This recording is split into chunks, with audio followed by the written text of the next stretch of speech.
안녕하세요 여러분, 다정한경입니다. 이번에 저희가 인도네시아에서 데려왔던 이 아머드 스킨크, 이제 항상 분양이 많이 가고 있긴 한데요. 이 친구들은 사실 키우다 보면은 사육 난이도가 되게 쉬운 종이에요. 그럼에도 불구하고 일단 국내에서 아직까지 키우는 방법을 잘 모르시는 분들이 많아가지고요. 제가 항상 수입이 들어올 때마다 한 번씩 찍는데, 이번에도 이 친구들에 대한 기초적인 정보 그리고 사육 방법에 대해서 설명드리려고 영상을 준비해봤습니다. 자, 일단 아머드 스킨크 어떻게 생겨먹었는지 한번 외형을 봐야겠죠. 자, 얘네들은 이제 드래곤 길들에게 나오는 그 주인공 투슬리스의 걔 모델이라고 저번에 말씀드렸는데요. 그 정말 용을 닮게 생긴 도마뱀 중 거의 탑3 안에 들 정도로다가 생김새가 거의 용처럼 생긴 그런 멋있는 도마뱀이에요. 반면 성격은 되게 온순하고 소심해가지고 사람들을 피해서 숨는 모습을 많이 보이고요. 생각보다 활동성이 조금 없는 편이기는 해요. 다만 그거를 이제 커버 쳐줄 만큼 폐병이 걸려서 죽을 것 같네. 얘들의 기초적인 이런 외형 같은 경우에는 너무 멋있게 생겼어요. 약간 남심을 자극하는 이런 장난 아니게 멋있는 이제 등갑과 그리고 눈망울이 여심을 자극하죠. 항상 우울해요. 울 것 같이 생겼고 찌질찌질해 보이고, 이 두 가지의 멋과 매력을 둘 갖고 있는 파충류라서 항상 수입이 들어오면은 거의 제일 먼저 문의가 들어오고 빠르게 분양이 갈 만큼 언제나 인기가 많은데요. 이 친구들은 이제 옛날까지만 해도 사실 사육이 불가능하다고 알려진 그런 파충류였어요. 왜냐? 얘네들도 이제 다른 파충류처럼 스팟과 UVB를 둘 다 틀어주면서 키웠는데, 그렇게 하니까 애들이 금방 다 죽어버리는 거예요. 그래서 얘네는 키우는 게 불가능하다라고 알려졌었는데, 실제로는 이제 최근 들어서 얘네가 국내에서 이제 활발하게 사육이 되고 번식도 되면서 약간 이제 애완동물의 그런 메인 부류로 다 자리를 잡기 시작했는데요. 왜 어떻게 해서 사육이 쉬워졌냐? 말 그대로다가 버린 자식처럼 방치하면서 키우다 보니까 사육이 쉬워졌어요. 옛날에는 스팟 UVB에다가 있는 거 없는 거 다 설치해주니까 오히려 죽었는데, 얘네는 야생에서 이제 주로 계곡가에 사는 그런 파충류예요. 계곡가에 사는 파충류들의 특징이 뭐냐? 선선한 걸 좋아해요. 계곡가는 항상 그 온도가 다른 지역보다 좀 낮잖아요. 얘네는 물가에 서식하는 종인 만큼 최대 온도치가 이제 25도가 넘어가면 약간 민감해지는 그런 종이에요. 그래서 이제 스팟과 UVB가 없이 약간 좀 방치하듯이 또 그렇게 큰 신경을 안 쓰고 키우니까 의외로 온도 조절이 좀 잘 안 되면서 이제 온도가 낮아지면서 애들이 죽지 않고선 오래 사는 모습을 볼 수가 있었는데요. 이 친구들은 항상 세팅을 할 때 애들이 이제 사실 인도네시아라해서 항상 25도 이하가 되는 건 아니에요. 얘네들 서식지라고 해서 가끔씩은 막 온도가 30도가 넘어갈 때도 있긴 한데요. 얘네들이 사육에서 가장 중요한 점은 첫 번째로 환기예요. 이 파충류들은 생각보다 내부에 환기가 안 되고 공기가 정체되어 있으면 병에 걸리는 경우가 많아요. 그래서 항상 사육장을 준비하실 때는 이렇게 양쪽 측면에 환기가 잘 되는 사육장을 준비해 주시고요. 그리고 얘네는 습기형 파충류라 했잖아요. 언제든지 바닥에 습기가 있어야 돼요. 근데 막 파충류용 매트를 그냥 깔아놓으면은 습도 유지가 안 되겠죠. 그래서 이런 에쿠어스나 코코피트를 깔아주시고서는 여기다 물을 딥다 부어주셔야 돼요. 딱 손으로 쥐었을 때 덩어리가 질 만큼 물을 부어주시면은 애들을 키울 수 있는 최적의 환경이 되는 거예요. 그리고 다음으로 물그릇. 이거는 제가 재활용으로다가 싸구려 물그릇을 갖고 와서 그렇지, 현재 실제로는 얘 사육장에 한 30% 정도는 큰 물그릇을 해주셔야지 애들이 물속에 들어갔다 나왔다 하면서 헤엄치고 활동하는 모습을 볼 수 있어요. 얘네는 항상 계곡가에 서식하는 파충류예요. 이제 삶의 한 30% 정도는 항상 물가에 있거든요. 그러니까 언제든지 물속에 들어갈 수 있게 이제 크다란 물그릇을 준비해 주시고요. 그리고 애들은 숨는 걸 되게 좋아하는 종이에요. 항상 이렇게 숨을 수 있는 은신처는 꼬박꼬박 준비해 주셔야 돼요. 보시면은 이 안에 잔뜩 뭐가 껴있죠. 이제 제가 코르크 튜브를 난 죽어가. 얘 사육장에다 코르크 튜브를 몇 개를 넣어놨는데 그 안에 이렇게 다 짱 박혀 있어요. 애들이 그만큼 숨는 걸 좋아하는 종이거든요. 이 숨을 수 있는 은신처를 많이 해주시면은 그만큼 애들이 안정적으로다가 숨어가. 여기까지도 껴있네. 거의 사람 혈관에 껴있는 그런 약간 지방 같은 느낌인데, 이런 식으로 애들이 숨는 걸 좋아하니까 항상 숨을 수 있게 이런 은신처 같은 걸 꼬박꼬박 해주시면은 애들이 별로 스트레스를 받지 않고 언제든지 몸을 숨기면서 이제 안정을 취하다가 배고프면 기어 나와서 밥을 주워 먹는 그런 약간 방황하는 소년들 같은, 그런 청소년 같은, 집 나간 애들 같은 그런 느낌이 있긴 한데, 아무튼 그러고 키우시면 돼요. 애들을 그렇게 어렵게 생각하실 필요 없이요. 그냥 가볍게 키우시면 되는데, 이 먹이 같은 경우에는 두 가지가 있어요. 자, 첫 번째로 귀뚜라미와 미럼 두 가지가 있는데, 각각의 장단점이 있어요. 미럼은 관리가 편해요. 두 번째로다가, 관리가 편한 대신에 애들이 먹이 반응이 조금 떨어지고요. 그리고 귀뚜라미, 먹이 반응은 정말 이게 아닌데? 먹이 반응은 정말 좋은데, 이제 단점이라고 하면 관리가 조금 어려워요. 둘 다 어떻게 생겨먹었는지 한번 보여드릴게요. 자, 귀뚜라미와 미럼 소환하는데 5초 걸린다. 5, 4, 3, 2, 1, 땡, 땅. 자, 이게 각각 귀뚜라미와 미럼이에요. 여기 위에 보이는 게 귀뚜라미고요. 이 밑에 있는 게 미럼인데, 이 미럼 같은 경우에는 애들의 먹이 반응은 좀 떨어질지언정 여기다 먹이 그릇에다 담아놓고서는 따로 관리를 해주실 필요 없이 그냥 먹이 그릇 내부에서 먹이 그릇 보여드릴게요. 자, 레기가 쓰던 거 있는데, 이게 바로 웜디쉬라고 해요. 이 웜디쉬에다 미럼을 넣어놓으면 애들이 기어 나오지 못하거든요. 사육장 이런 중간 부분에다가 웜디쉬를 살짝 묻어주세요. 위에다 그냥 세워놓는 게 아니라 흙과 서로 평평해지도록 흙이 속에 안 들어가는 대신에 흙과는 같은 이제 높이 선상이 있도록 애들이 쉽게 볼 수 있게 이렇게 묻어주시고서는 여기다 칼슘제와 미럼을 넣어주시면은 애들이 다니면서 이제 먹을 거예요. 미럼을 발견하고. 근데 단점이라면 미럼은 먹이 반응이 조금 떨어져요. 애들이 이제 파충류라는 거는 막 빠르게 움직이는 먹이를 좋아하는데 얘네는 그렇게 막 빠르게 움직이질 않으니까 별로 선호하진 않고요. 그래서 이제 순식간에 막 잘 움직이는 이런 귀뚜라미를 선호하긴 하는데 단점이라면 더럽게 징그러워요. 저도 지금 28년간 살아오면서 귀뚜라미를 단 한 번도 만진 적이 없는데 아야 치워 이씨.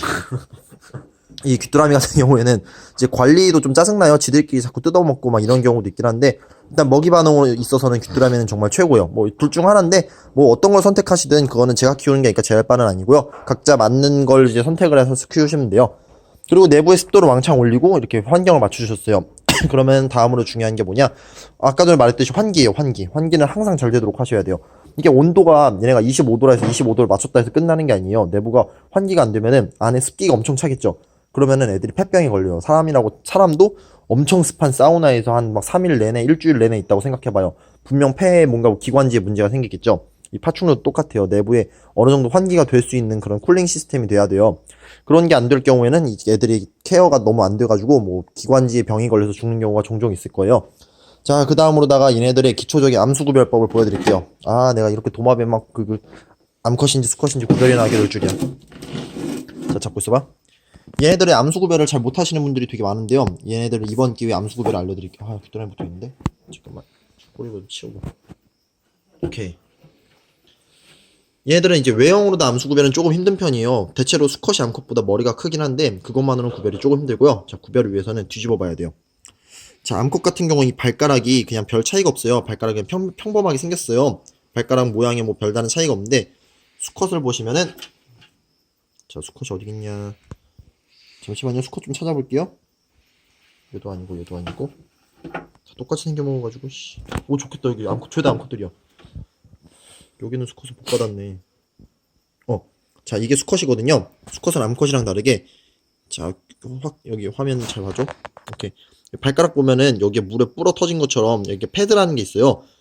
자, 이 뒤에 있는 발가락인데요. 뒷발가락이 시작점 보면 이게 패드라 해서 하얀색으로 약간 두꺼워요. 이게 있으면 수컷이고요. 암컷은 방금 영상에서 보여드렸듯이 자, 뒷발가락에 보면 패드가 없죠. 그러니까 평범하게 생겼죠. 이런 식으로 다 암수 구별을 하는 거예요. 이렇게 암수 구별 차이점을 알아낸 그런 첫 선구자분들도 정말 대단하고요. 어떻게 보면은 이런 뒷발가락 패드로다가 암수를 차이를 발견하신 분들 뭐 대단한 변태라고 생각해요. 웬만한 사람들은 그렇게 구별 못할 텐데 그런 변태성이 있기 때문에 그만큼 이제 이 친구들에 대한 내가 뭔 소리 하는지 모르겠다. 그리고 얘네 같은 경우에는 이게 애들이 되게 순박하고 되게 좀 찌질찌질하게 사는 것 같이 보여도요. 수컷끼리 이제 번식기가 되면 나름대로 지네 꼴에 이제 막 맹렬하게 싸우는 편이에요. 아까 전에도 수컷 2마리를 넣었더니만 서로 싸워서 꼬리가 잘린 게 있었거든요. 이제 지들끼리 서로 나름대로 되게 싸우는 편이어가지고 수컷은 한 마리인데 이제 암컷은 여러 마리를 주셔도 괜찮기는 해요. 사육장 같은 경우에는 기본적으로 가로폭이 40에서 60 정도는 돼야 되고요. 뭐 높이 같은 경우는 그렇게 중요치는 않은데 높이 같은 경우는 한 20cm 이상은 돼야지 애들을 조금 안정적으로 키울 수 있을 거예요. 사육장이 너무 작고 전면이 유리면은 환기가 안 되니까 항상 약간 좀 싼티나는 그런 사육장을 준비하시길 바랄게요. 뭐 리빙박스에서 키우셔도 되는데요. 리빙박스에서 키우실 거면은 앞뒤 좌우 양옆 전부 다 이제 구멍을 좀 뚫어주시면은 애들을 키우는데 좀 도움이 될 거예요. 여름철에 30도가 넘어가는 온도에선 좀 위험한데요. 그럴 때 경우에는 아예 뚜껑을 없애버린 다음에 키우셔도요. 괜찮아요. 애들 어차피 위로 기어 올라갈 만한 그런 스킬이 안 돼요. 얘네 같은 경우는 약간 좀 허접한 파충류 계열이라서. 그리고 그 외에는 번식 주기 같은 경우 얘네는 알을 한 번에 2개 정도를 낳는데요. 이제 알을 2개를 낳을 때 칼슘 소모량이 되게 많아요. 애들이 알이 생각보다 단단하고 크거든요. 그래서 항상 번식기에 들어간 암컷은 딱 봐도 배가 엄청 불러요. 아랫배가 많이 불러요. 그런 친구들은 칼슘제를 언제든지 많이 주셔야 돼요. 항상 먹이마다 칼슘제를 묻혀주셔야지 애들이 칼슘 부족으로 인한 쇼크사가 별로 없어질 거예요. 그래야지만. 안 그렇고 막 그냥 대충 귀뚜라미 먹으니까 퍼준다는 개념으로 주시면은 항상 죽어나갈 거예요. 그러니까 그 점 주의하시고 물그릇 항상 청결 유지해 주시고요. 이 물그릇에 자꾸 똥을 싸는 놈들이에요. 물그릇 들어가서 여기 막 헤엄치고 있는데 시원하잖아요. 그래서 뿌식뿌식하고 싸는 거예요. 사람들도 종종 있잖아요. 수영장 가서 오줌 싸는 분들이요. 그런 느낌이나 보시면 되는데 그러면 이 물에 박테리아가 퍼져가지고 애들이 이제 약간 내장기관에 문제가 생길 수 있어요. 그걸 또 지들이 마시고요. 그래서 항상 물에는 청결을 신경을 써주세요. 그거 외에는 그다지 막 문제될 건 없어요. 오히려 서양 사람들 보면 막 증류수만 줘야 되고 막 어쩌고 칼슘만 줘야 되고 하는데 딱히 그럴 필요도 없이 어느 정도 잘 자라는 종이고요. 사육도 쉽고 번식도 쉽고 생김새도 너무너무 이쁜 이 아머드 스킨크, 저는 완전히 강력하게 추천드리는 바이고요. 이렇게 우울하고 귀엽게 생긴 파충류가 어디 있어요.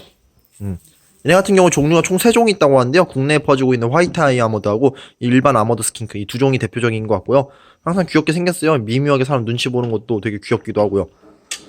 자, 아무튼 이렇게 귀여운 아머드 스킨크 매장에 넉넉하게 있으니까요. 언제든지 편하게 방문 주시고요. 그리고 진짜 가끔 이렇게 멋있게 키우는 방법도 있고요. 자, 여기다가 키우면 진짜 한 폭의 그림이잖아요. 한 마리 갖고 와봐. 5초 준다. 작은 걸로 5, 4. 줘봐. 와, 여기다가 지금 아머드 한 마리 넣어 놓을게요. 와, 완전 그냥 그림이잖아요. 역시 사육장을 꾸며놓고 키워도요, 진짜 너무 멋있는 그런 파충류예요. 사실 남자의 로망이라고 할 수 있는 그런 이렇게 멋있는 파충류가 어디 있겠습니까? 대부분 용처럼 생긴 애들은 다 가격이 비싸요. 썬게이저 기본 300만원 이상, 거들테일 리자드 뭐 100만원 막 이런데, 이렇게 가격이 저렴하고 멋있게 생긴 파충류, 저희 나라와 가까운 인도네시아 있잖아요. 다들 관심 많이 가져주시고요. 오늘 영상 여기서 끝낼게요. 지금 밖에 저를 찾는 손님들이 계세요. 자, 다들 즐거운 하루 되세요. 평바.